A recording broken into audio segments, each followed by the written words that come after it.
am Deborah, and we are here today because we will be having our English second semester exams tomorrow between 2 and 5 p.m. And I'm sure that many of you are eager to do a last minute revision. So, what we are going to do is we are going to teach you at CR on how to prepare for the exams, what are the important topics that you will have to prepare for, how to prepare. We are also going to do a revision for those who have already started their revision, and then we'll also teach you some strategies. So, we will start off since our exams is tomorrow. So you all know that our exams is going to be tomorrow. So we are going to look at how the question paper pattern is going to be. It is an 80 marks paper, of which 20 marks will be for internal, which you have already attempted in your respective colleges. And for that, the passing mark is going to be 32 marks. That is the minimum marks you need to score to get 40%. And then you need 8 marks in your internal, which you've already written as first internal and second internal. So we are going to look at the 80 marks, of which it is divided into part A and part B. Yes. Now we are looking at part A. In part A, we have grammar and we also have short questions. Now, of the 6 questions that will be given, each person has to attempt at least 5 of them. And the marks will be 5 into 4. 4 marks for each bit that you are answering. Now, the grammar part can be mixed. It can be from unit 5, unit 6, unit 7, unit 8. Now, you may wonder why I'm saying unit 5, 6, 7, 8. Because it's the same textbook that we are using. And in that textbook, if you see, the first 4 units was for first semester. And the next 4 units, 5, 6, 7, 8 are for the current semester, semester 2. So that is why we are going to be talking of unit 5, 6, and 7, and 8. So they will be from vocabulary, grammar. I would suggest if you have your study material with you, CR material with you, just look at the first page so that you will have a clear idea. And we have vocabulary, we also have writing, and we have post-reading skills. All these 4 are going to be tested in part A. Yes, and you will have to answer 5 questions from that.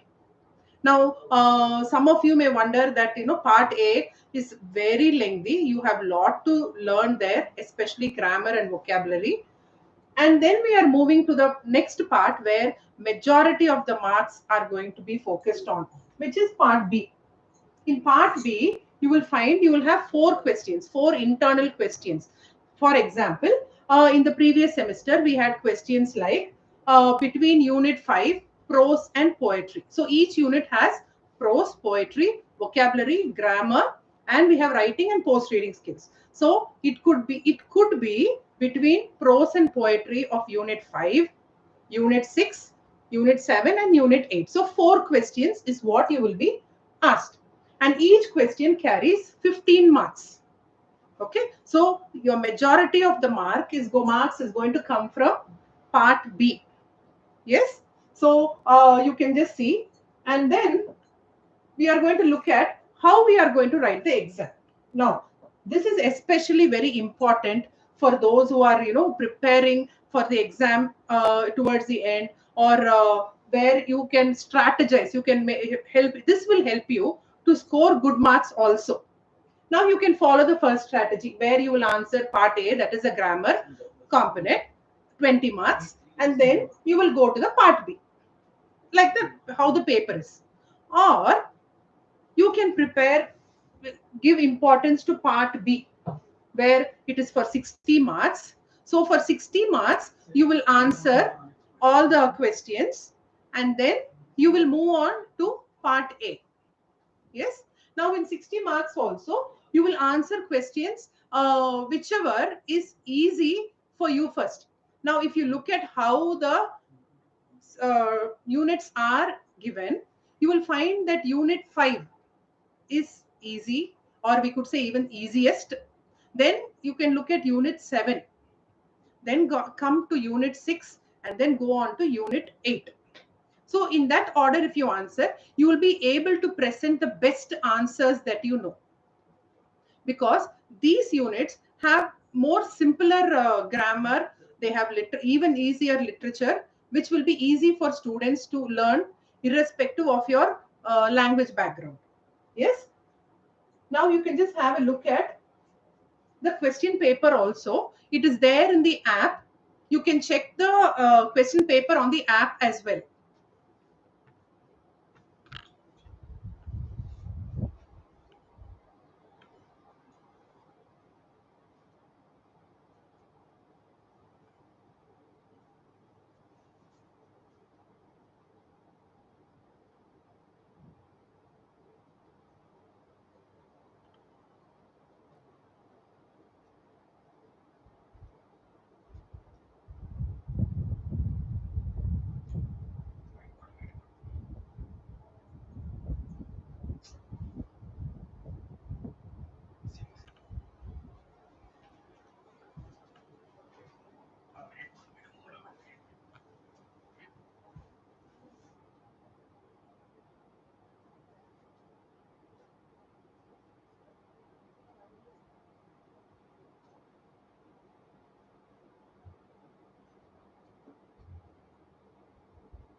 Okay, so now we are moving on to the first unit that we have, which is Unit 5. Now, in Unit 5, the first poem that we have is called Felling of the Banyan Tree by Dilip Chetri. Now, Dilip Chetri was a well-known poet, and The Felling of the Banyan Tree is one of his most popular poems. So, what does he talk about in the poem Felling of the Banyan Tree? Is that he's mentioning about the relationship between man and nature. Now, again, this poem is something which is personal, since he is referring to his own personal experience. He's referring from his own personal experience, where his family had to move from Baroda to Bombay, which is modern day Mumbai. And poet's father decided that they would ask all the tenants to leave their property and then destroy or demolish all the houses and then go on to move to Bombay and also cut down all the trees. Now, the trees that Dilip Chetri is mentioning in the poem is Odambar. He mentions Neem. And the most important tree that he mentions here is the banyan tree, which had lived in that property for more than 200 years. Yes. Now, the banyan tree, if you can imagine the banyan tree, the tree itself is like a big forest. It has a lot of aerial roots, and to cut down the tree was not an easy thing. So 50 men were employed. They were asked to cut the tree, and it took them almost 7 days to just cut the aerial branches. And since the banyan tree was a very big tree, there were lots of birds and insects which had built their nest there. Now, all these birds and insects, one by one, they started moving out of the banyan tree. And the grandmother, who is the feminine voice of this poem, actually opposed the cutting of this banyan tree. She felt that the tree must stay there because if you look at our culture, trees are very primarily part of our culture. So culturally, in India, in our country, we worship trees. We also use trees for so many other purposes. But the father, that is the masculine voice here, was very much adamant about cutting down the trees. And so the tree, which was 50 meters in circumference, was cut down. And after all the destruction that was caused to nature by man, that is his father, the family finally decided to move to Mumbai. Now, the poet is very sad because he has lived in Baroda all his life. He had lived amid nature, in the midst of nature. But now, all that he sees is in Bombay, all that he sees is a concrete jungle where there is no place for the tree to grow. And in the last four lines, if you read, he says that he can only dream of trees. And he says the tree is actually very angry because it is not able to put down roots. So for the poet, it is more of an emotion where he's remembering, and how the emotion of the tree is actually the poet's emotion, or you could even connect it to nature's emotion, where the tree has no place, and how man is indiscriminately, thoughtlessly destroying nature. Yes. So we can look at how nature and man can coexist, but unfortunately man has in many ways destroyed nature. So that is the conclusion that we can see.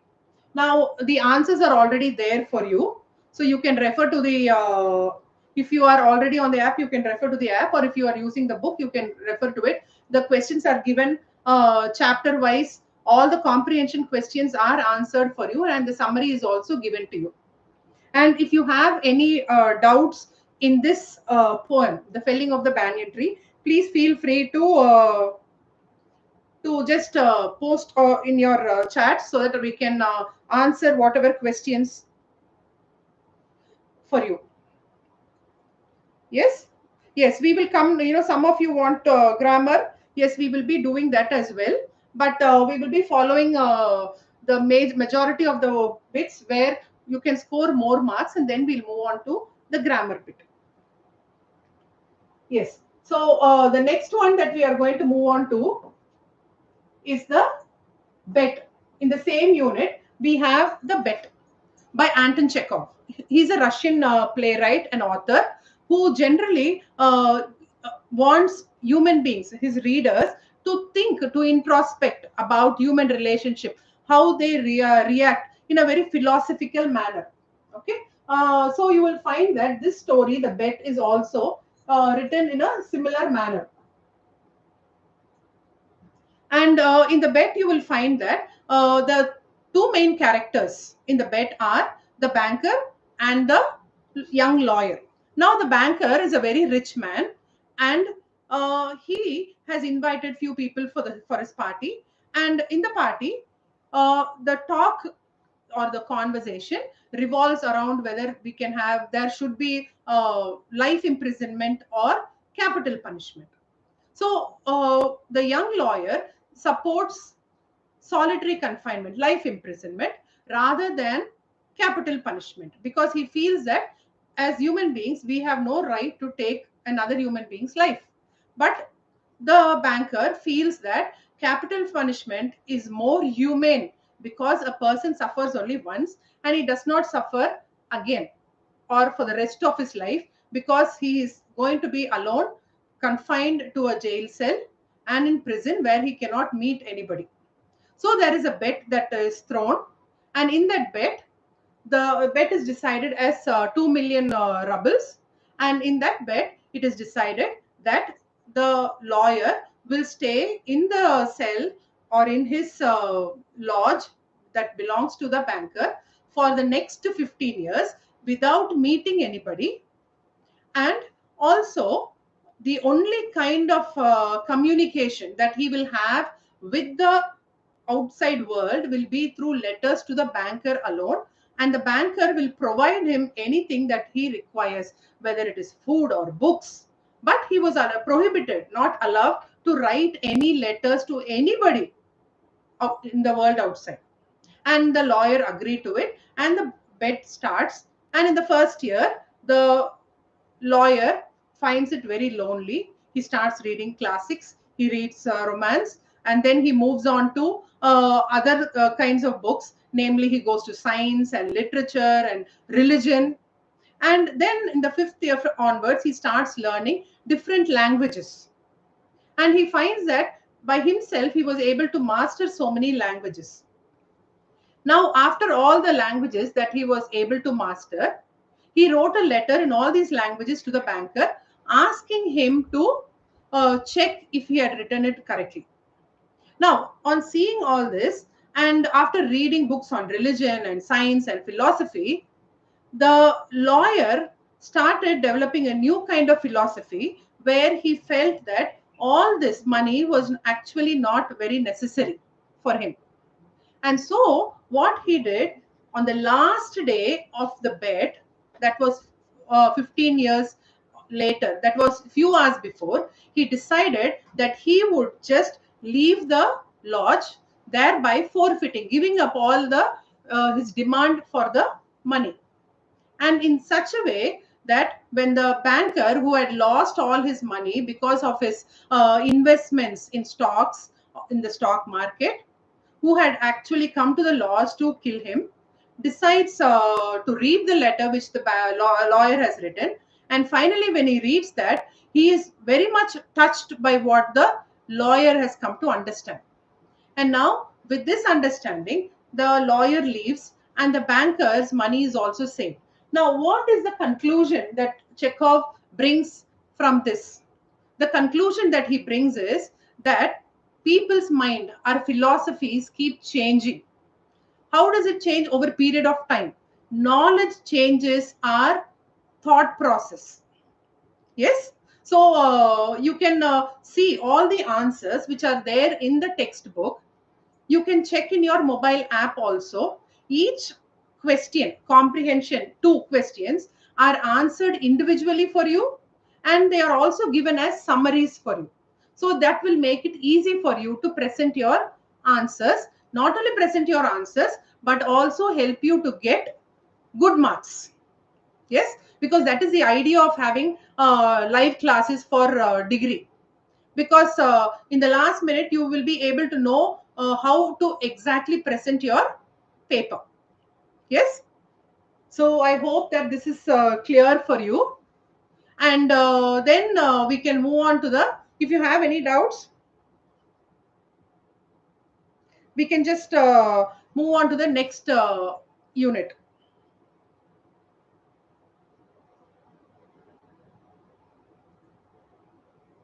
Yes, so we now move on to the next unit. Now, if you notice, we are coming to the next unit, which is unit 6, a walk by moonlight. So I'll just give you a minute. If you have any doubts in the first unit, that is unit 5 that we have done, you can just post in the chat.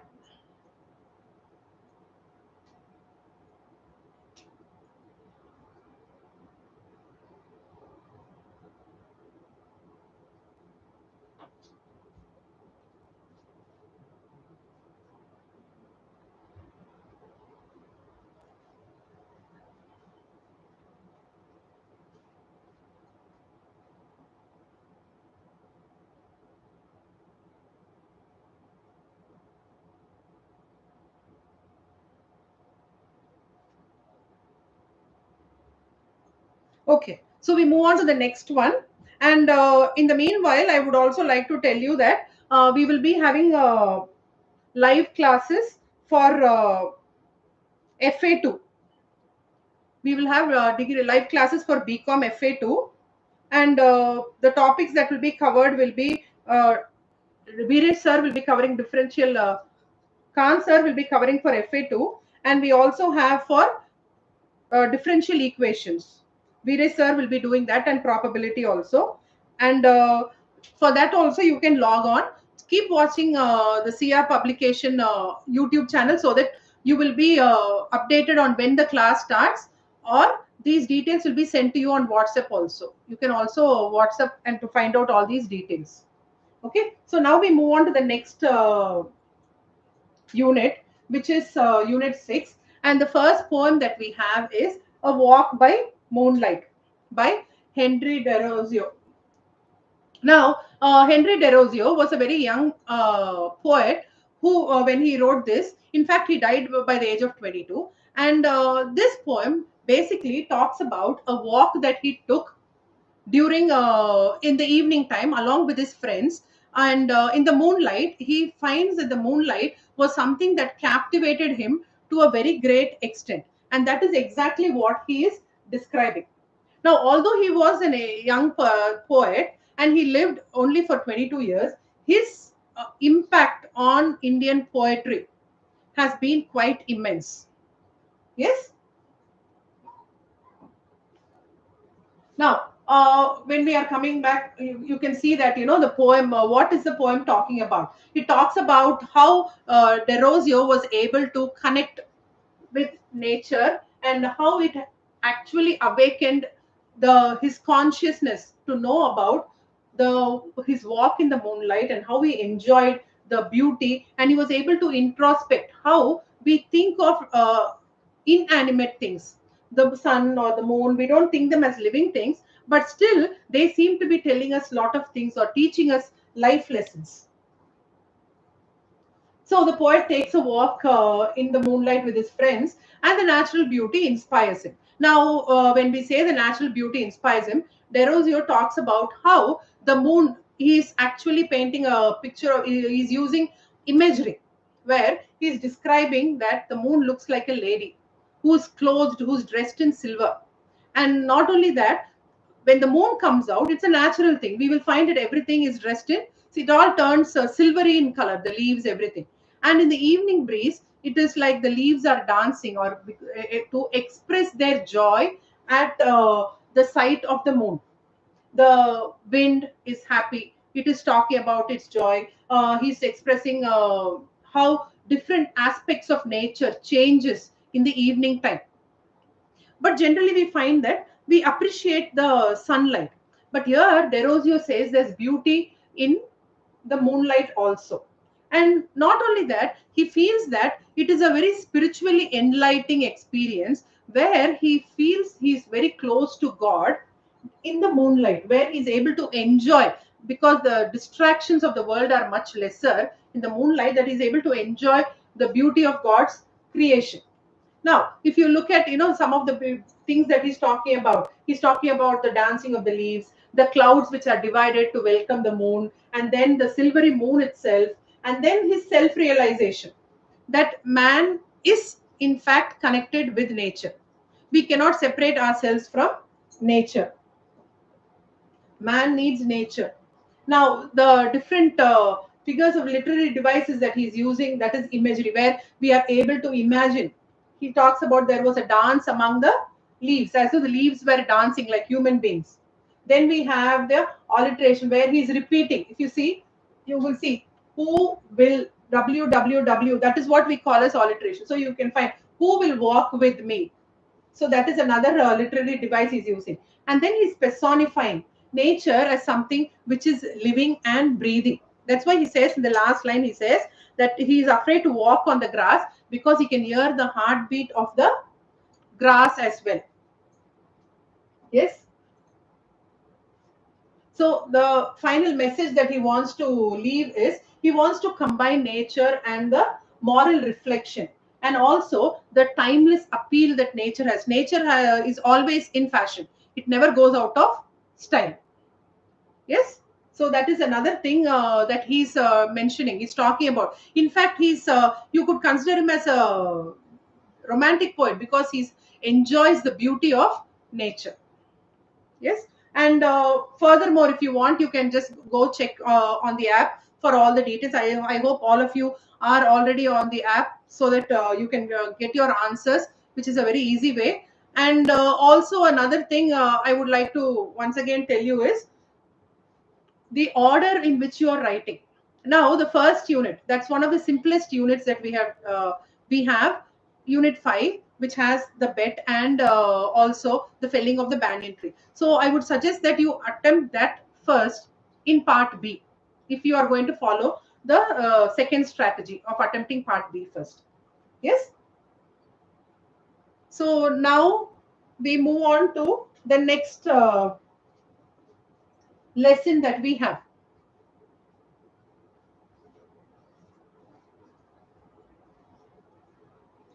So the next lesson that we have is how the coronavirus sparked a wave of innovation. Now, in this, if you now all of us have lived through the coronavirus 2020, 2021, and in 2021, uh, most of you, or rather all of you, were quite old enough to understand what had happened. So when we talk about how coronavirus sparked a wave of innovation, we are talking about what are the things that we started using innovatively during and after COVID-20. Yes, we are not talking about the situation that prevailed, what happened during COVID-20, but rather we are looking at the scientific aspect of COVID-20. Now, till COVID-20, none of us were used to Zoom classes. But after COVID-20, we became used to Zoom classes. So we are talking about the innovations that happened, things that we started using. Now we all know that COVID 19 disrupted our lives. We were under lockdown. It affected us economically, globally. In fact, it affected us even medically also. People, many of them fell sick. There was urgent need because of the lockdown. People needed immediate medical help, and for all that, there were a lot of strategies that people started implementing, using to help others who were in real need, because everybody could not be everywhere, so they use certain things. Like, for example, even you can think of a simple innovation. Instead of using a hand sanitizer which everybody would touch, we had a foot pump that would actually spray hand sanitizer on our hand, and in the same manner we will not it will not be touched by human hands, and there will not be any spread of infection from one person to another. That is a very simple innovation that we found during COVID-19. Now you can think about other innovations. We had apps that were used, and some of the best innovations we saw, like I was telling you, was in healthcare, education, and in logistics. When we say logistics, you can think about how people started using more of online apps for them to buy things for classes. Now, we started having online consultations. When we say telemedicine, we had doctors coming online and consulting with the patient and prescribing medicines. We had online pharma apps which would deliver medicines to us. And then we also had robos which were used to as nurses, especially in wards where chances of contamination was more, because COVID, we believe, or is a very infectious disease. So we wanted to keep infection away. What we did was we tried to isolate. So into the isolation cells, robots were sent instead of human beings like nurses to give them medicines or to make sure that the patients will be comfortable. Yes. And also we saw the use of Zoom, or we saw so many other apps that were used for teaching, because education is something that we cannot which cannot be disrupted. We cannot simply just say because we are having a lockdown we don't have classes. So we also had them. And another important thing which we saw was digital payments. Digital payments became a very popular innovation that became even more popular during COVID-19 in the year 2020. And even now, we see that many of us still keep using a lot of digital payments because it's a very simple, contactless payment service. And then we had innovations which were based on local needs. Now, if you see Srinivas Sahasranamam, the author, he talks about how there were some startups which actually worked with the government, with a lot of IITs, and how they were able to help locally among their own community.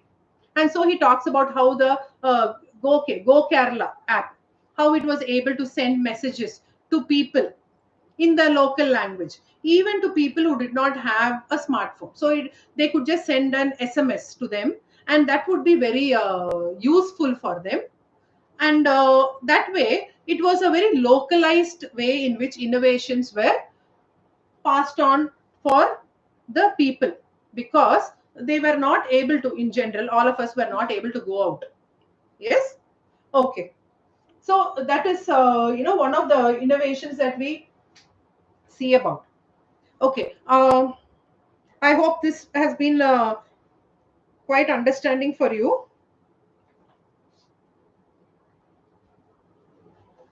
So the next thing, yeah, I see that many of you want grammar to be explained. We will be doing that. But once we finish with the next two units which we have, then we will move on to the grammar, the vocabulary also.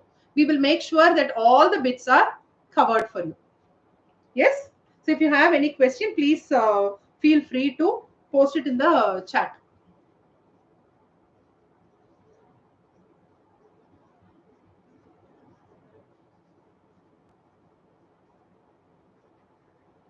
Yes, I will just take a break for 30 seconds and I'll be back.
Yeah, I hope the first two units were quite clear for you.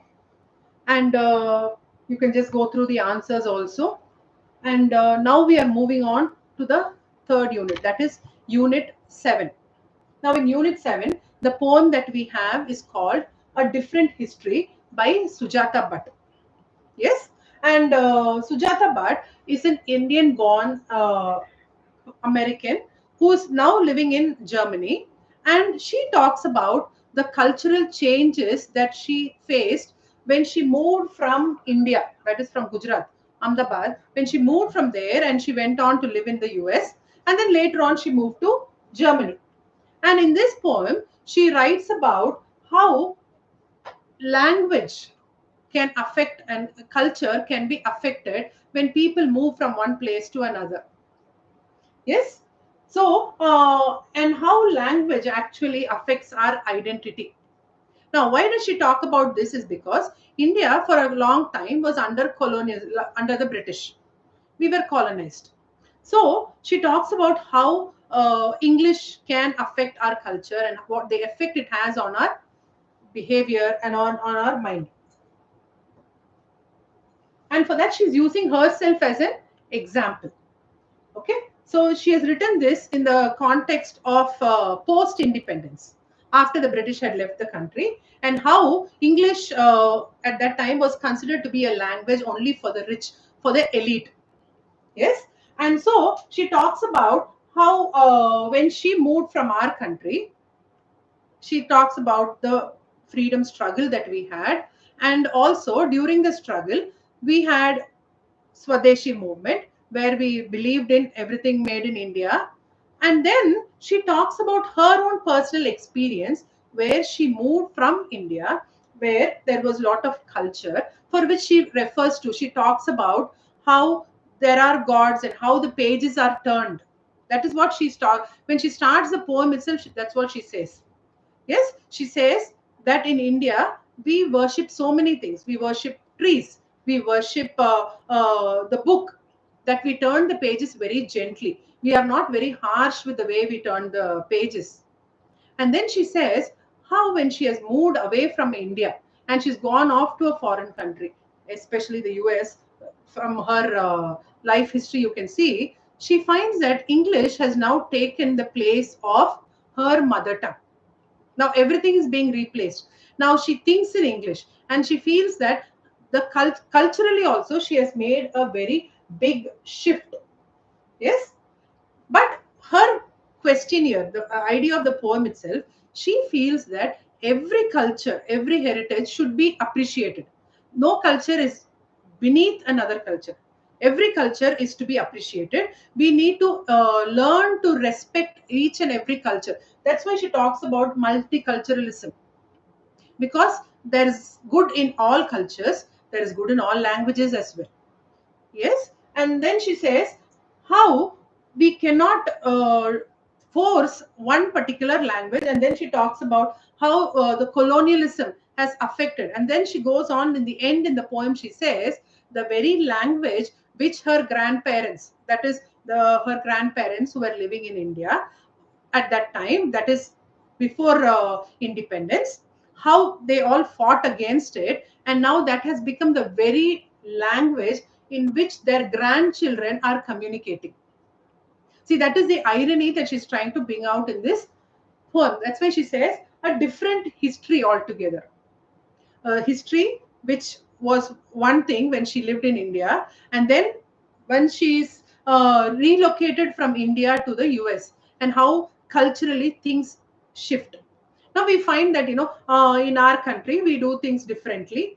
When we go to the West, things are done differently, because culturally our food habits, our way of dressing, everything, we have a different style compared to the West. So she says everything has a benefit, nothing is better than the other. That is what she's trying to talk about in this poem. So she says, like I was telling you, that she's honoring the Indian gods of learning and nature. And she also emphasizes the importance that knowledge is given to the people here. People give lot of importance to education, to knowledge. And she also critics how English, which was a colonial tool, because at that point of time, that is before independence, English was not a language which was offered to everybody.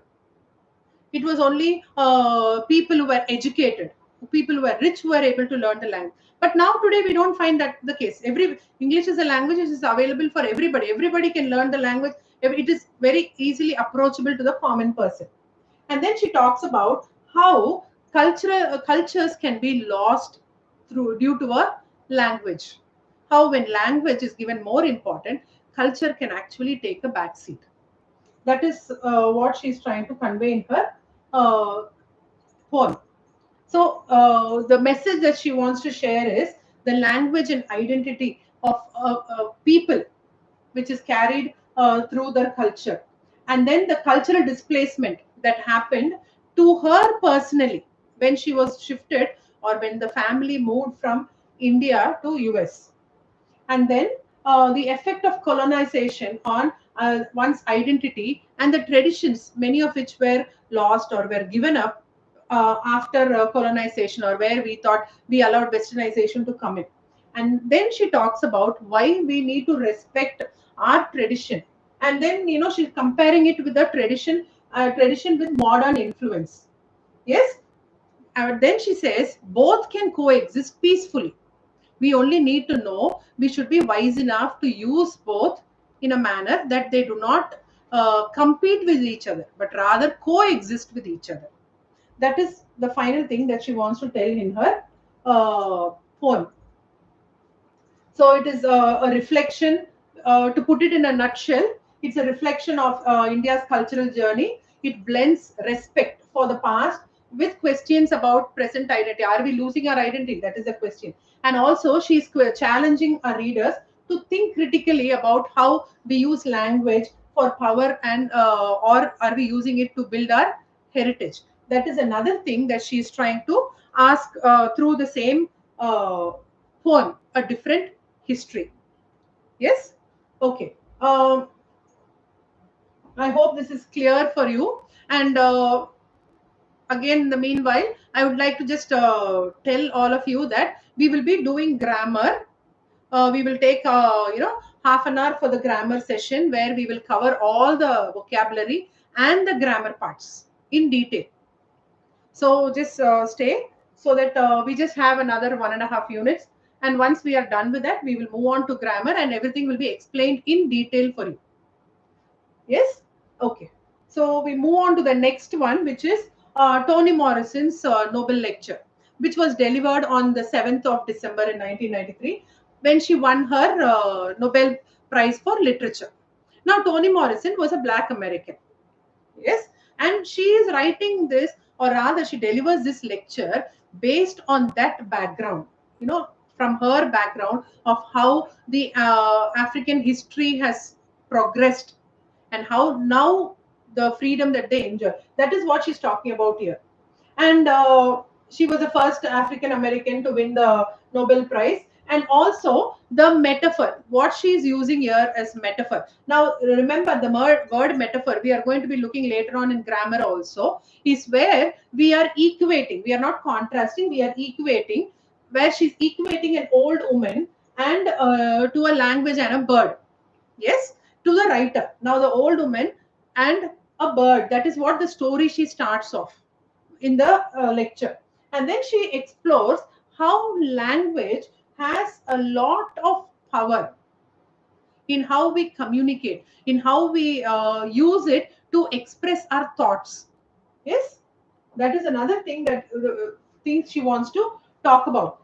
That is the key theme that here. The power of language. Language can be used to enslave people, or we can use language to free people. We can become free people, and we can liberate them, and we can use language as a very powerful tool. That's why we say, words have more power. Then the responsibility of storytellers, where she includes herself, because she is also a storyteller. She talks about how writers cannot be irresponsible, but rather be very careful about what they write about, or what they make the readers think about. Then oppression versus expression. Now we talk about freedom of speech. Now that is another thing that she's mentioning here. Are we oppressed? Does language oppress us, or does language give us the freedom to express our thoughts freely? And then she leaves the cultural legacy. Now everybody has their own style, or rather we could say every culture has its own way of expressing itself.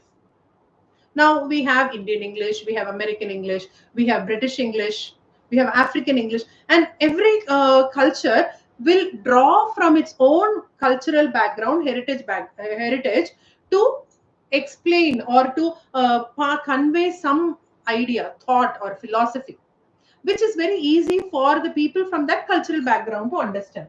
And that is exactly what she's trying to say when she talks about cultural legacy, where if one is aware of how to use a language, here the language she's mentioning is obviously English. And if it is being used in a proper manner, then we can carry forward our culture also through English. It is not necessary that English should be confined to natives. Even non natives can use that language to express themselves freely. Okay, now the metaphors that she is using and the imagery, the bird in the woman's hand is a symbol of language and control. Now, if you remember the story of that she narrates in the speech, is that few young people come to an old woman. In fact, she uses the word griot, who comes to her, and then they ask her a question. This woman is a blind woman, and they ask her a question, that is this bird that we are holding in our hand dead or alive? Now the old woman is quite wise, and she knows that these young people are actually trying to play a prank with her. And since she is aware of it, she initially does not answer the question. But when the young people keep asking that question again and again continuously, she simply gives an answer. It is in your hands. Why does she say that it is in your hands? Is simply because if she had to say she is blind, So she does not know if it is dead or alive. But if she were to say that the bird is alive, all that the young people had to do was kill the bird and say it is a dead bird. Or they may be holding a dead bird, or they may not be holding anything. So she is not aware of it. But she says whether the bird, which is language, needs to be alive or not is in the hands of the people. The bird in the woman's hand. The language is life giving. It can be destructive. Now words have power. You can use words in a way which can build people up or which can pull people down. We can appreciate people or we can criticize people. That is all in our hands. But although we have words with us, we can have a very good vocabulary, but it all depends on how we are using it. Is in our mind how language is being used. Is it used constructively to build somebody, to build a community, to build a nation, to build a group of people, or is it used to pull down people? It can be used anyway.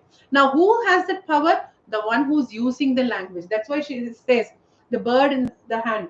And then she's again cautioning, she's warning here how we use words. Because we say, generally we say sticks and stones can break my bones, but words can break my heart, we say. Because words have so much power. Because if somebody was to hit you, that wound will heal. But the words that somebody has spoken can leave such a lasting impact. If they speak good words, it leaves a good impression. If they speak bad words, then it leaves a bad impression. So that is exactly what she's trying to say. Use words with care. We cannot just be casual in the way we use our words. Now, again, the next thing she says is language cannot be passive. It needs to be active. It needs to keep growing. Like for example, when we talk about English and we say it's a modern language, we have words which are being coined every year. Like for example, when we keep on scrolling our mobile phones, we have a word for it. We call it as doom scrolling. Yes. So the language is something that is growing. It is not it is not a language which we say, okay, this word did not exist then, so it will not exist now. It's a word that it's a language that is continuously growing. So that is why she says it cannot be passive. It should be active, because if it is passive, then it will become a dead language very soon. And also, the writers, when they write, they must give voice to people who cannot speak for themselves. It is easy for writers to appreciate or praise those who do not need help. But to be a voice for the voiceless, that is important. And then she calls about using moral imagination. What if I was the person who was suffering? How will I react? So she's talking about how we need to use our moral imagination, put ourselves in their shoes to see how things will work.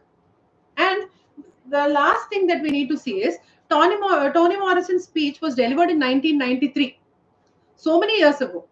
But still, we find that it is applicable even today, because writers need to be the voice of society, and language needs to be used to build people, build communities, and not to destroy them. Okay, so now we have done with the 3 units. I'll give you a 5-minute break, and you can just go through the answers. You can just check the answers on the app and see, verify, and if you have any doubts, feel free to come back, put it in the chat box, and I can help you later.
So welcome back. I hope you have used this time wisely and you have gone through to clarify if you have any doubts. So now we move on to the last unit, which is Unit 8. And in Unit 8, this is one of the tougher poems that we have, which is Lady Macbeth's Soliloquy. And in this Act 1, Scene 5, Lady Macbeth is soliloquy means talking to oneself, where she talks about uh, what she wants to do or what she's planning to do after she has read the letter. Yes. So she reads a letter, and also in that letter, she reads about what the witches had, the three witches had prophesied to her husband Macbeth. Now, Macbeth had gone to war, and in the war he had defeated, and since he had defeated the opposing the enemy, he was made not only made the Thane of Cawdor. Now he was already the Thane of Glamis, and now he was a Thane of Gondor, and the three witches had exactly told the same thing to him, that very soon that he will be the Thane of Gondor, and not only that, he will also become the King of Scotland. Now, Macbeth, being a man who was very loyal, very faithful to the king, and also a very straightforward man, was quite surprised. Now, if anybody was to tell us about our future, which was quite surprising and fascinating, we would like to know more. And Macbeth also wanted to know more. But unfortunately, the witches just disappeared from the scene, and Macbeth was left only with a thought or with the information that one day he will become the king of Scotland. So if Macbeth was going to become the king of Scotland, obviously his wife would become the queen. Lady Macbeth would be the queen. And Macbeth was very happy to inform that he had defeated the enemy, and he had mentioned the same thing in a letter which he sent through a messenger to his wife. Now, Lady Macbeth reads this letter, and when she reads that letter, which Macbeth has written, very simple letter in which he says that they have won, that he met the three witches, and that they had mentioned about him becoming the Thane of Cawdor and also becoming the king, and they vanished. And he was quite happy to hear the news, but nothing much that could be done because he was very loyal. Because of which she says that Macbeth was full of the milk of humankind. He was a very kind man. He did things. He was a very honorable man. That is the most important thing that you should remember, because he would not do anything that was against the king. Yes. So she says that since he was such a honorable man who was very loyal to the king, he would not do anything to further or help in becoming the king very soon. Yes. So she says that she will have to do something about it. Only then would Macbeth become the king very soon. Yes. So that is one thing that she has in mind. And as she talks to herself, she's planning in her mind on what she wants to do. See, this is what the witches have said. Glam is the what and Cawdor, and shalt be what the what promised. That has been promised. That is what the witches are saying. And now the most important thing about Macbeth itself that we need to remember is Macbeth had very good qualities, but he had one bad quality, was he was not able to stand up against his wife. And his wife was a person who had a desire. She was burning with ambition. And that ambition actually destroyed Lady Macbeth and Macbeth. Maybe Macbeth would have become the king, but because of their hurry, their impulsive nature to become the king and queen of Scotland very soon, they actually ended up dead in the end. That is how the story ends. And then we can see about the other next theme that we are looking at. The first one is ambition. The second one is how she says, unsex me now. Because generally, when we talk about women, we say that women are very kind, very gentle, very loving. But here she says her kindness or her gentleness or being a very loving person will not help her in murdering King Duncan. So she says she's calling out to the evil spirits, and she says, unsex me so that she can have the power to do what she wants to do, that is to murder the king. And then she's calling on the supernatural. She knows that what she wants is not right. She knows that it is not good. She knows It is not something that can be accepted by society. And also remember the time in which this play has been written by Shakespeare. Witchcraft was actually something for which people would be burnt alive. It was not something that was accepted in society. But still, to achieve whatever she wanted, she was willing to call on those spirits to help her. That's what she says. And then she was a lady who was willing to manipulate. The first thing she does is she manipulates Macbeth to accept her plan.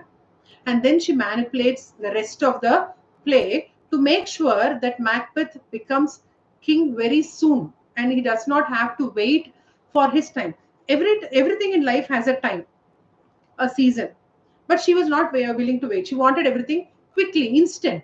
That was instant gratification was her major flaw, what we could call as a character flaw also. Come, you spirits that tend on mortal thoughts to unsex me now. So she's calling on those spirits. And now you can see the imperatives, the literary devices that we are using. And then also the imagery that she's painting, how she's painting. What do we mean by imagery? Mental pictures that is being painted. Yes, you can say, well, I told you imagery being used by Derozio also in A Walk in the Moonlight, where he uses imagery of how he's describing the moon. So here also you find that Shakespeare is using the same kind of imagery, where he says dagger-like words. What does he mean by dagger-like words? Words that just hurt somebody so deeply, like how a dagger would hurt. And then darkness, again, that is another thing that you see very commonly, an undertone we can say, which runs in Macbeth, the play. Come thick night, because we think that the night is the time when things which are evil are done. So she wants to do evil, which is to kill Duncan. And when does she want to do it? She wants to do it in the night time. So she wants the night to be very dark. And pal the that done is smoke to hell. So that is what she's asking for. Okay. Now, another important thing. Now, from a question point of view, also we are going to look at for this poem. We are looking at different kinds of question. The question can be character of Lady Macbeth. Although the play is called Macbeth, we will find that Lady Macbeth is the one who's playing the very key role here. And so, what is the character of Macbeth? She is, in fact, the opposite of everything Macbeth is. Yes, she is evil. She is cruel. She is she plots. She manipulates, and she will stoop to no level to achieve whatever she wants. That is her character. So how do we know? She demonstrates her domination. Her character, she is a very dominating person. She dominates over her husband also. She is also a determined person. And whatever she wanted to achieve, she achieves. Good or bad, but she did it. And then you can find that contrasting, like I told you, it is contrasting with Macbeth's behavior. He's not like that. He does not try to impose himself on others. Then she sets the tone for her, not only for her descent, but also for her husband. In the later part of the story, as we read, you will find that that is what happens to them. Both of them are finally killed in the battlefield. And why? Because she not only stops at killing Duncan, but she also kills his two young sons. And murder doesn't stop there. So she goes on further. To cover one, she does another evil act. So that is another thing. Then the other you can find here is there is a very gender reversal that you find in Macbeth. Macbeth as a man. Now, when we think about 16th century England, the gender roles were very clear. Men were the leaders, women were the followers. But in this play, you will find that that is not the case. You will find that Macbeth simply followed whatever was told to him by Lady Macbeth. That is another thing. So when you talk about the character, you can point all these things. You will find that there is a question where it asks about describe the character of Macbeth or Lady Macbeth. So whatever you find here, which I have put up on the board, which is of Lady Macbeth, he is just the opposite of it. So you can use it for your essay question. Now remember, when you're writing this, you just cannot write only this. For this, you need to use examples. How do you use example? How did she show her dominance? She simply says that she will have to talk to him and convince him and change his mind. Okay, so when you write this, you just have to go to the app. You will find that there is a summary. write the summary, and then you can go on and highlight all these points for them. Yes, so that way it will be useful for you to put down your answer in a very clear, in a very precise manner. Yes, I hope this one was quite understandable for all of you, because that Lady Macbeth, that one is a little difficult. So I would suggest that all of you put some extra attention to it, read it once or twice. And now we move on to the last bit of our unit 8, that is How I Became a Public Speaker by George Bernard Shaw. Now, George Bernard Shaw was one of, or is still considered England's one of greatest playwrights. And his speeches, he was very good in oratory. He gave speeches which made people think, but he also made sure that he added humor to his speech. That was the greatness. He was not only a speaker, but he was also a playwright. He has written so many stories: Pygmalion, My Fair Lady. All these stories that which he has written are very popular. In fact, they have been made into movies also. Now, Shaw here talks about how he became a public speaker. If you remember, in first semester, we had in Unit 4, we had a lesson by Mahatma Gandhi, in which he talks about shyness my shield. Now, Gandhiji talks about how he used shyness to keep himself out of trouble. Here he talks about how he used his voice, how he used his expression, his opinion, how he used words to express himself so that he could clear trouble. Yes. Now you may wonder, why am I comparing with the semester 1 and semester 2? Because some time back, I think it was last year, there was a question where they had compared both, and they had asked in the question paper, university question paper, there was one question like that, comparing between shyness my shield. In fact, it is there in your textbook also. So I just want to do a small recap. So when Gandhiji talks about using shyness as a weapon to shield himself and not talk unnecessarily, here Shaw says that he uses words. Now, to each man his own. That is what we can say. But here, when he talks about, he says he's reflecting on his journey, on how from being a person who was very afraid to speak in public. In fact, if you read Shaw's works, you will find he talks about, even in this essay, he talks about how he was afraid to even speak in front of 3 or 4 people. And he goes on to say that he made a fool of himself. He could not speak. But then persistence was the key. That is what he's trying to convey to his reader.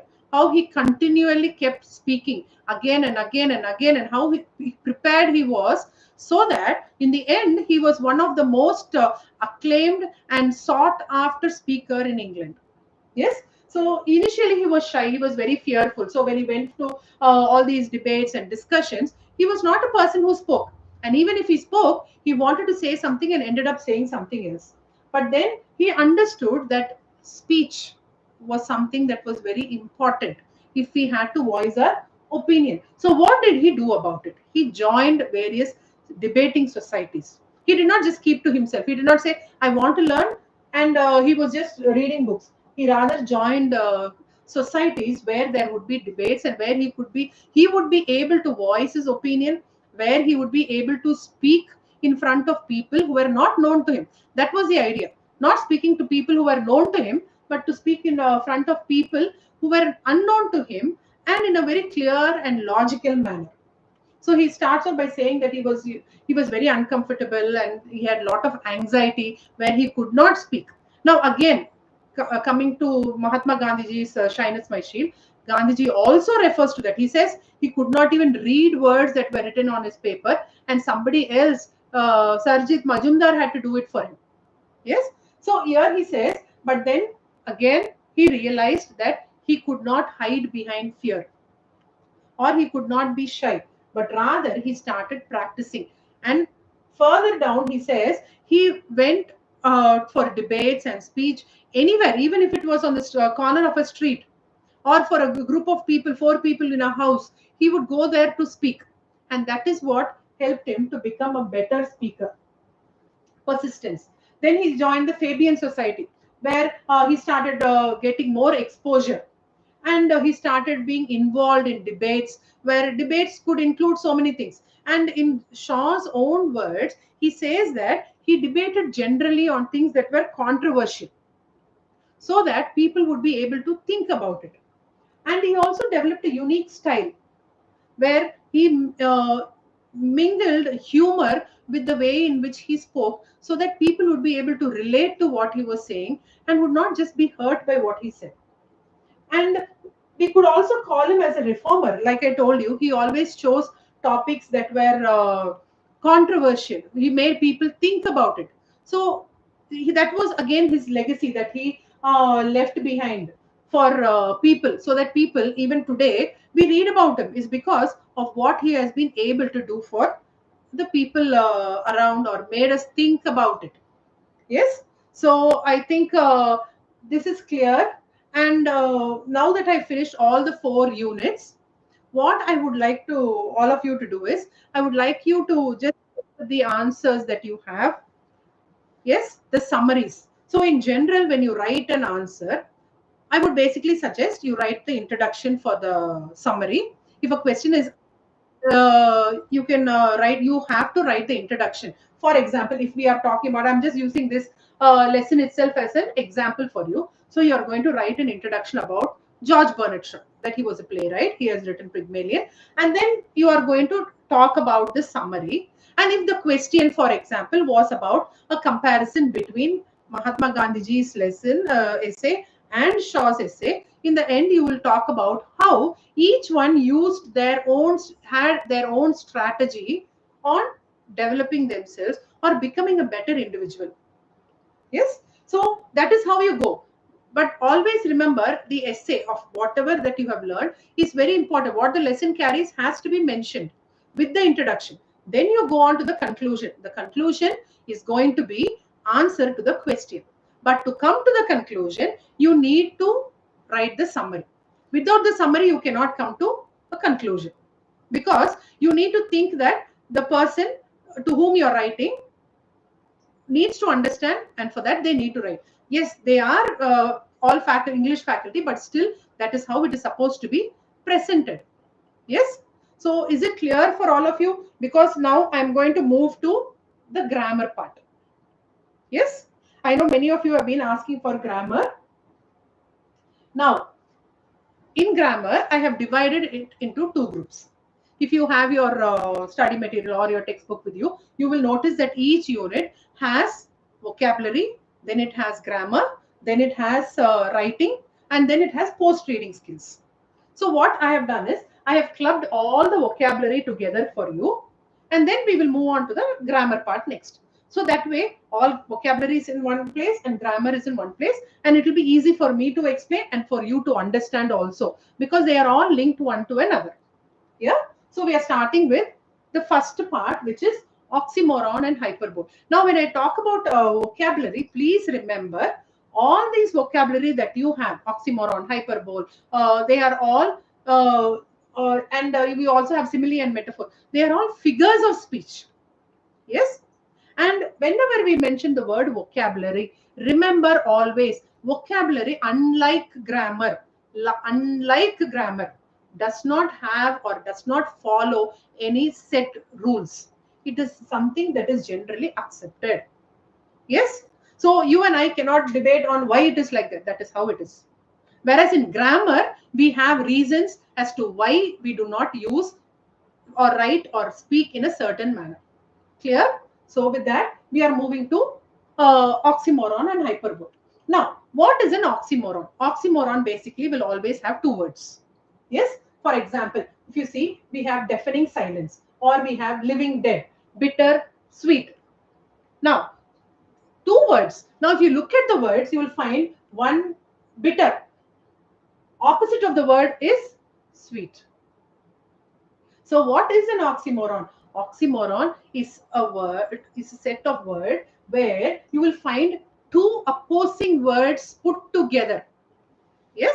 Like for example, we use look at the word deafening silence.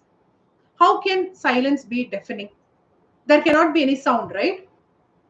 That is why we call it as an oxymoron, meaning to say that it was so silent that you felt like you didn't know whether you were deaf or you could hear. Do you get it? That is the meaning of an oxymoron. Now, there are so many other oxymorons that you can think of. Now, the next one that we are moving on to is hyperbole. Now, hyperbole is something which is exaggerated. Now, all of us are very good at using hyperbolic expressions. Like, for example, we would say, I have been prepared, I am so tired that I would like to sleep for 1,000 years. Do we really want to sleep for 1,000 years?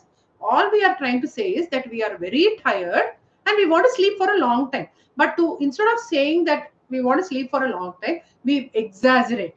We say, I want to sleep for 1,000 years. Or a person could say, I am very hungry, I could eat a horse. Do we eat horses? No. But we are generalizing, saying that our hunger is so bad that we would like to eat a lot of food. That is what we mean by a hyperbole. Now, I think now when you look at oxymoron and hyperbole, oxymorons will be two words. Hyperbole can be a sentence. Like, for example, what is a hyperbole here? Eat a horse million times faster than lightning. Can anybody be faster than lightning? It's just an exaggeration. Yes? Do you get it? That is what we mean by hyperbole. I hope all of you are clear on oxymoron and hyperbole so that I can move. I can move to the next topic. These are loan words. Now, what do you mean by loan words? Now, we were talking about colonization, and the British had colonized so many parts of the world. So wherever they went, they had borrowed words from different languages, and they have brought it into English. Like, for example, we have the word tsunami. Now, is tsunami an English word? No, it is a Japanese word. Yes, meaning an underwater earthquake. Now we have borrowed it into English and we are using it like a English word. These are what we call as loan words. Or we say bungalow. Basically, bungalow is not an English word, but we do use it. And are we right in using that word? Yes, we are right. Yes. So loan words basically means words that have been borrowed from different language.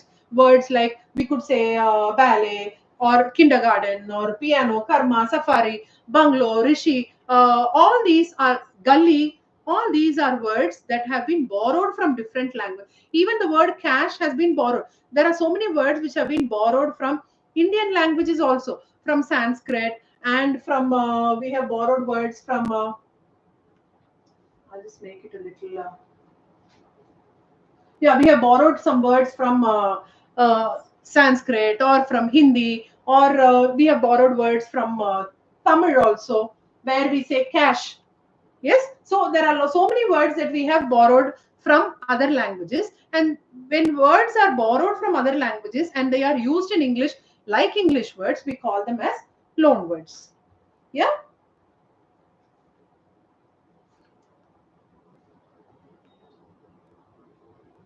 Okay.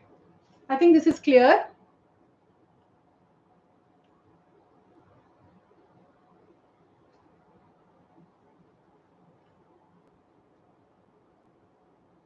I think I can bring this down a bit.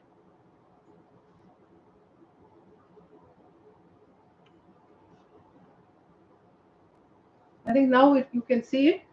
Okay, the next one we are moving to is called as portmanteau words. Now, what are portmanteau words? The word may sound, as though it's a little difficult, but it's not. It's a very simple thing that we do. You find that a lot of advertisers use portmanteau words. What are portmanteau words? They are actually words in which two words, we take half of it, like for example, brunch. What have we done? We have taken this and we have taken lunch.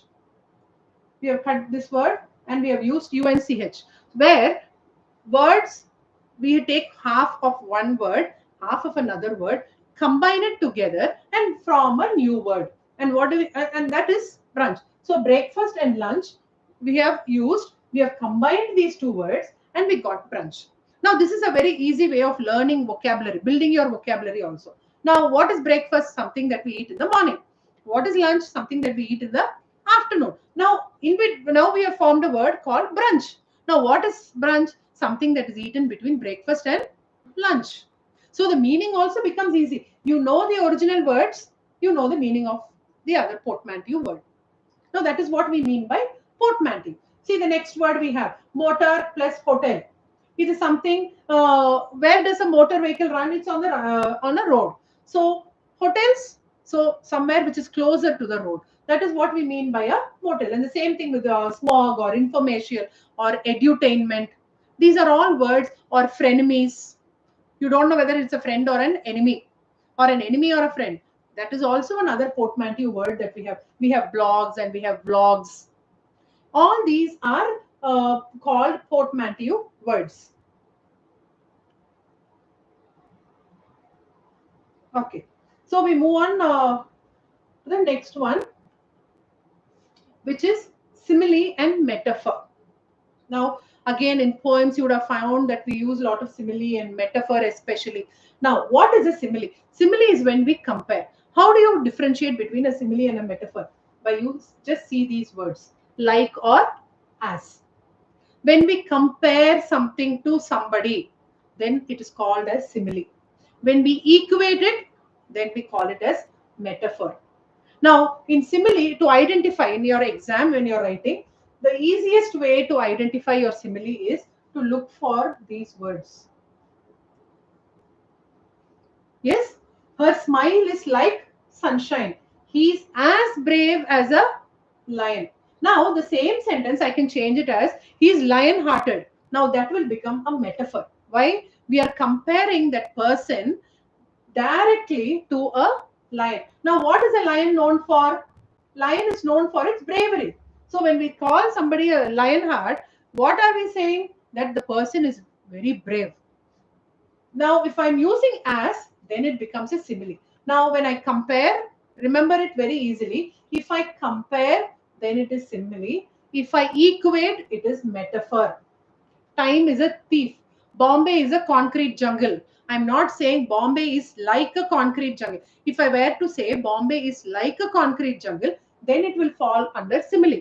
But if I say Bombay is a concrete jungle, then I'm simply mentioning it as a metaphor. The night, or I could say, the room is as dark as night. Now, again, I'm using similar. She is as beautiful as a daisy. That is again a simile. Yes. So you will find that simile and metaphor are often used in poems. Okay. So with this, we are finishing with the vocabulary part, and now we are moving on to the grammar part. I hope all of you have no doubts about the vocabulary part. I hope it's clear for all of you. Yes. So I am moving to the grammar part.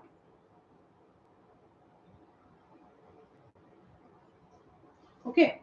Now, in grammar, in unit 5, we have main verbs and tenses. Now, what are the different kinds of tenses that we have? We have simple, we have progressive, we have perfect, and we have perfect progressive. These are the 4 kinds. Now, what are the tenses that we have? If you just think of the tenses that we have, I'll just put it here. We have past tense, we have present tense, and we have future tense. And each tense has 4 of this. We have past, simple past, we have a simple past progressive, then we have past perfect, then we have past perfect progressive. Same thing with present tense and with future tense. Like I will repeat for present tense also. We have simple present, then we have simple present progressive, we have present perfect, then we have present perfect progressive. All this we have. The same applies for future also. So to make it very easy, I've just made it as a tabular column so that you can understand. And this will actually help you, because when we frame any sentence, we need to understand that the verb is the most important thing that we need to be careful about. Because when we talk about noun or pronoun or adjective, you will find that generally they don't change. It's the verb that will change. Why? Because the tense, when the tense changes, the verb will also change. Yes. Like for example, we could make a simple sentence like she is walking. She is walking to the class. Now, when I'm talking about she is walking, now where is the verb there? Walking. She walked to the class. Now, she has not changed, class has not changed. Walked. She will walk to her class. Now, again, she has not changed, class has not changed. Now, I have given you three sentences. First sentence was present tense, then I've given you a sentence in past tense, and then I moved on to future tense. And you will notice that in all these, the only thing that changed was I think this is enough. Okay. The only thing that changed was the verb. It either was a V1 form, V2 form, or the V3. V1, present, past, or future. That is what we have used. Okay. Now, when do we use a simple tense? Whenever we want to express a general truth which is completed. Like, for example, the sun rises in the east. We will not say the sun rose in the east, the sun will rise in the east. We don't say it's a general thing. It happens every day. So whenever we talk about routine things, I walk to my college. We don't say I walk to my college. It's something that you're doing every day. I walk to my college every day. So when we talk about general truths, then we use simple tense. Yes, we use the V1 form or the V2 form. Like, for example, if we are talking in the present tense, she walks to college. He ate his dinner. They will dance in the annual day. So what are we doing? We are using, now we can see walks, present tense, ate, simple, will dance. This is the future tense. And what are we using? We are using all when we are talking about the general truth or something that is going to happen or something that is happening. We're just generally mentioning it. Then we call it as simple present, simple past, or simple future tense. Yes. Next, we move on to the simple progressive tense. We are going to the progressive tense, past progressive. Remember the word progressive. Whenever you read the word progressive, always remember ing will be added to the verb. And the verb will always be in present tense. It will be in the V1 form. Yes, she is walking. See, remember, she walks. But here, what are we saying? She is walking. He ate. He was eating. Now, where is the verb here? Eating. Yes, but what are we doing? We are fixing the verb. We are using the verb is. If it was in past tense, present tense, we will say he is eating. But instead, what are we doing?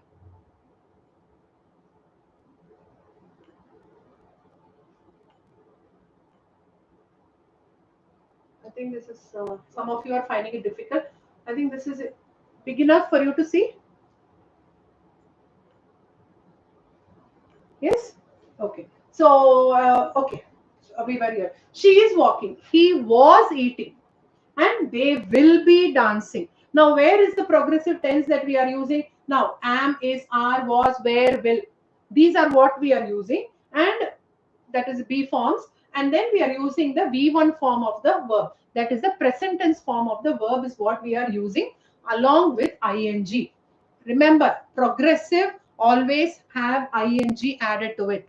Simple tense, V1 form of the verb, V2 or we will add will plus V1 form of the word if it is past tense. Now, when we are moving to perfect tense, when do we use perfect tense? Something that is completed or just has been completed.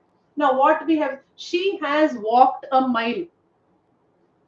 What are we talking about? Something, you can see the word has, have, had, will have.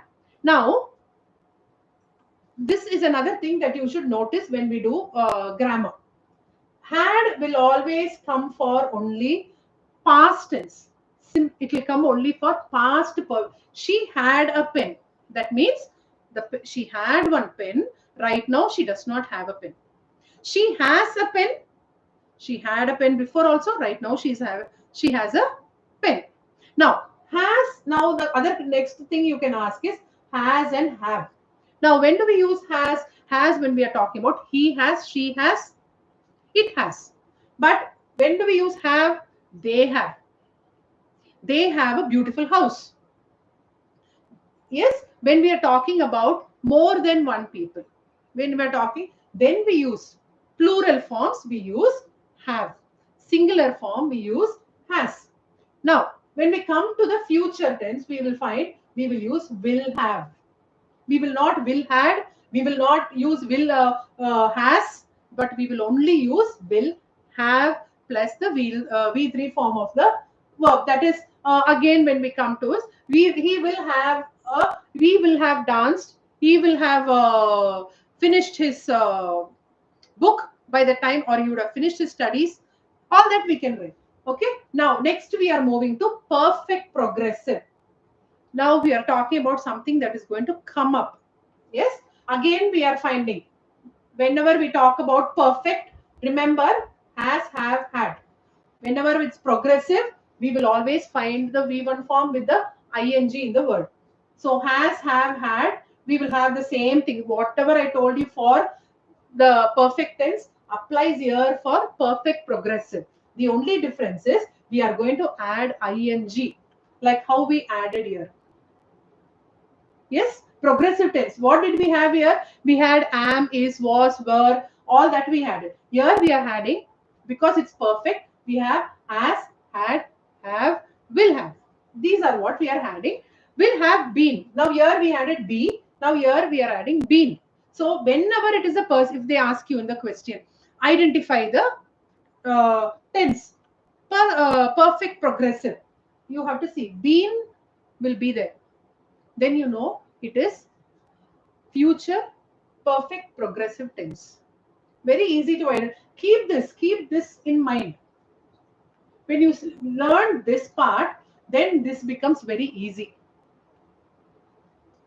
Okay, she has been walking, he had been eating, they will have been dancing. So what are we doing? We are talking about something that is happening. Yes, that is when we talk about in whether it is in the past or in the present. She has been eating, present.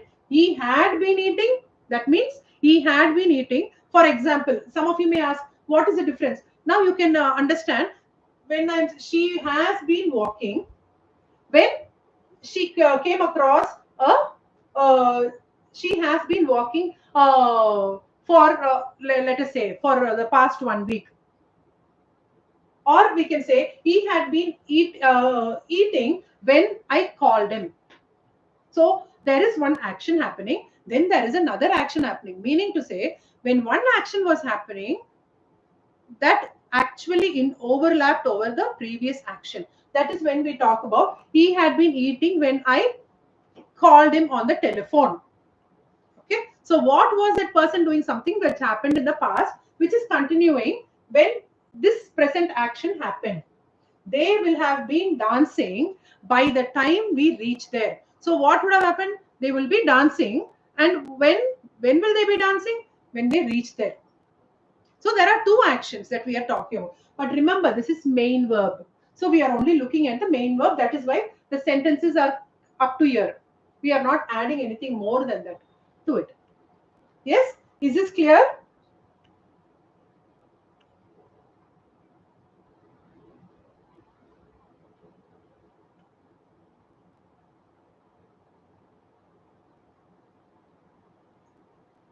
Yeah, is this clear up to here?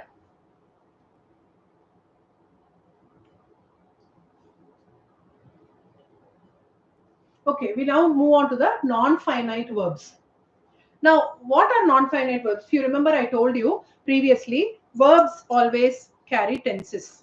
We say walk, walked, walking, will walk, or that's how we do with verbs, isn't it? We have V1, V2, V3, all that we have. But here, there are some verbs where they do not have any, they do not carry any tense. Those verbs are what we call as non-finite verbs. Yes. For example, we add the word. Now, non-finite verbs can be divided as infinitive gerunds or participles. Past participle, present participle. We have two kinds. Now, when we talk about infinitive, how do we identify infinitive? We identify infinitive by the use of. We identify infinitive by use of.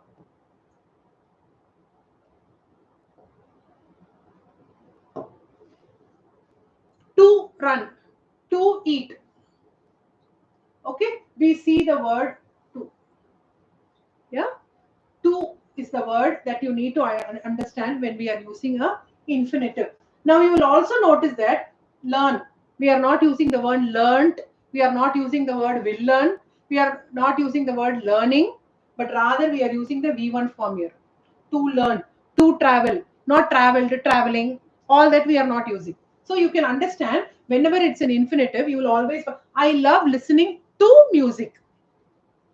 Yes, so that we don't say I loved listening to music. We just say I love listening to music when we are talking about in general, when we about something that we like to do. Then we when we come to the gerund form. Gerund form is where we add the V1 form plus the ing. Yes, I think this color is not very clear. Okay, so we have ing being used there whenever we talk about swimming or reading. Reading helps you to learn. Dancing is her hobby. Running is good for athletes. Love running. Or eating out has become a fad these days. Studying before I am studying before my exams. So what are we talking about when we are using verbs in the ing form? We simply call them as gerunds. Now participles, like I told you, past participle or present participle. Then what is it that we are using where these verbs can be modified? Now we know that verbs can be modified. They can be modified as adjectives or they can be modified as adverbs. So here what we find running past. Then we have the running water, the broken window needs repair. Now you will find the broken is actually the V3 form of the verb that you see. And again, you will notice that in participle, you will have ing and ed also being used. Yes, past participle we use ed, and in present we use ing also. So these are the things that we have for non-finite verb. Infinitives, look for the presence of to, gerunds, ing, and here you will find they are modified. The running water filled the basement. So why are we saying the running water? You may say running is actually a verb, no? Why are you calling this as something that is being modified here? It is actually modified. The reason being, we are talking about the running, that is the subject here. Yes, the running water has become the subject here, so that is why it is modified. Do you get it? Fine. So can I move to the next one? Okay. We have come to adverbs. I just expand it a bit. Okay. Hope it's clear for all of you now. Okay. Now adverbs. Now we all know what is an adverb. Adverb is something that adds more information for a verb. Now adverbs tells us about it can tell us about how it is happening, where it is happening, when it is happening, or how frequently it happens. So we are dividing it into five. What are they? Adverb of manner, adverb of time, adverb of frequency, place, and degree. So what is the first thing? How it is happening describes how something happens. She sings beautifully. Yes. Now time. When we are talking about something, he arrived yesterday. We have our exams tomorrow. Place, where it is happening. Yes. I live in Hyderabad. When we are talking about the place. So adverb of place. When frequency, how often we do something or how often we don't do something. She is always studying or he is always sleeping. You can have such sentences. Adverb of degree, how intensity. Now intensity again varies from individual to individual.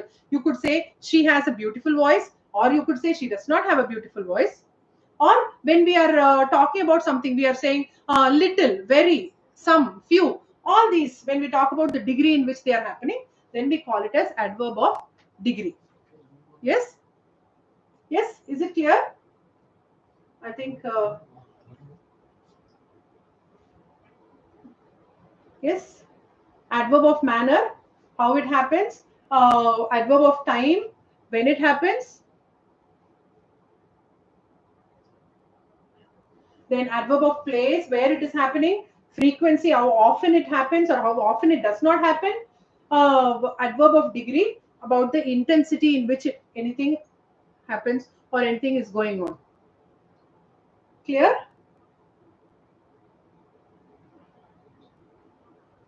Okay. We next move on to the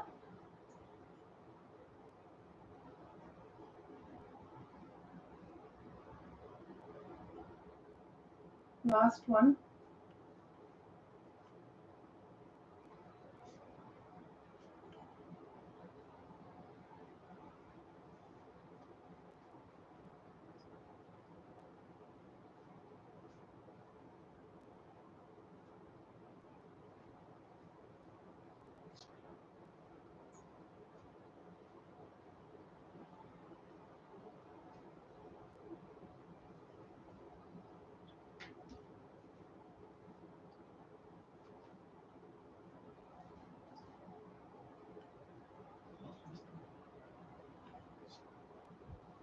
Yeah.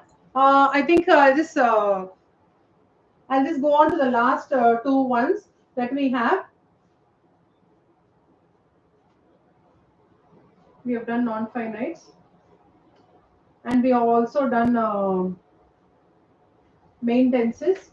Now, one thing that we have are auxiliary verbs. Auxiliary verbs are actually helping verbs. So, for auxiliary verbs, if you look at auxiliary verbs, you will find verbs that are helping them. How do they help them? Like is, was. That is what we call be form of the verb. So, if you see, we have all these. These are what we call as auxiliary form of the verb. She is climbing. Yes. So whenever we use we should remember auxiliary verbs are also called as helping verbs. So you will always find it before a verb.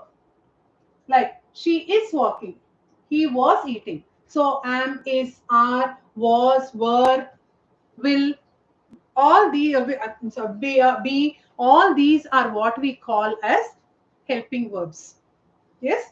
So I hope that all of you have been able to understand what we have done. We have given you the pattern of the question paper also.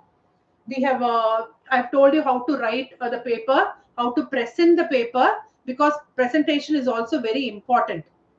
And keep in mind, when you know an answer very well, please attempt those answers first. Do not try to write in a very haphazard manner, but rather follow a pattern of writing. If you know all the section B questions, part B questions, answer the part B questions, then move on to part A.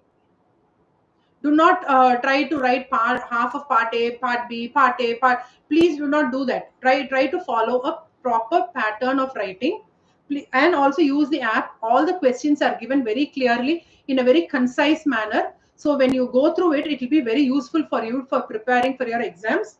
And not only that, we also have classes for FA and programming in probability distribution, differential equation. Khan sir will be handling for FA, and we have Veeray sir for differential equation. And when these exams live classes happen, they always happen one day before your exam. So your if your exam is on 9th, you will have the class on 8th. If your exam is on, I think 9th, you have your sec paper. So if you have your exam on 11th, you will have this on 10th. And just log on to the app, you will have all the details there, so that it will be easy for you to know about the future classes also. You need to log on to. If you ask doubts, if you have any doubts, you can feel free to just put it in the chat box.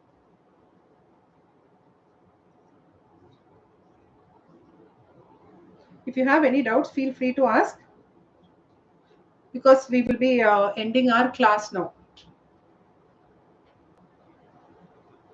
Okay. So all the best. I wish all of you all the best. Write your exams very well, present them neatly in a legible manner and in a very bold manner. Do not get afraid. Half the battle is won if you write confidently. So all the best to all my dear students.